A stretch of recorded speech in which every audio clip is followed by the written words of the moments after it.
سعودي عرب کې انجونې په بینډۍ باندې د شپې څه کوي؟ نارینه دې دا ویډیو نه ګوري.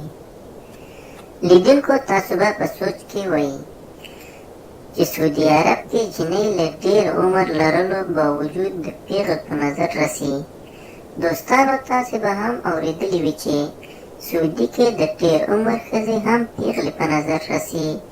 نو دا هم یو مهمه پوښتنه ده چې د عربي نجونې د بینډۍ استعمال ولې کوي چې د هغوی عمر له 10 تر 15 کلونو کم په نظر رسي، یعنې د هغوی عمر له لیدو له نظره کم ښکاري.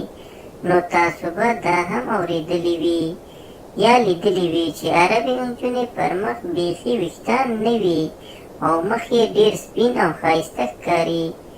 څو دوستانو د ویډیو شروع کولو ته بینډۍ هغه سبزي ده چې ډېره فایده لري په خوراک کې، خو د خوراک سره سره بیروني استعمال لپاره هم ښه شی بلل شوی ده. نو دا هم تاسو ته باید ووایم چې په سعودي عرب کې 100% مېرمنې د بینډیو استعمال کوي او ګټه ترې اخلي چې مخ مو ځوان ساتي.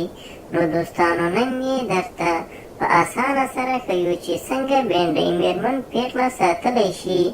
نو کوم شیان چې ضرورت دی ورته هغه هم دا دي: 4 دانې بینډۍ، لیمو هم 2 دانې، او په یو لوښو کې اوبه واچوئ او بینډۍ جوش کړئ او تر جوش کېدو پورې باید بینډۍ په اوبو کې وي او وروسته یې بیا له اوبو راوباسئ او ښه فشار ورکړئ چې اوبه ترې ختمې شي، او بیا لیمو هم پرې واچوئ او بیا جلد ښه مساج پرې ورکړئ او داسې ځایونه مو پرې مساج کړئ چې هغه ځای ګونځې کړي وي او د 20 دقیقو یا تر نیم ساعت پورې یې پر خپل مخ کېږدئ او بیا یې په صفا اوبو پرېمینځئ تر څو چې د بینډیو موسم وي. نو دا هر هفته کې یو ځل استعمال کوئ. نو په 2-3 هفتو کې یې خامخا فرق درته ښکاري. نو له دې د استعمال سره به ستاسې عمر تقریبا 10 تر 15 کالو کم ښکاري.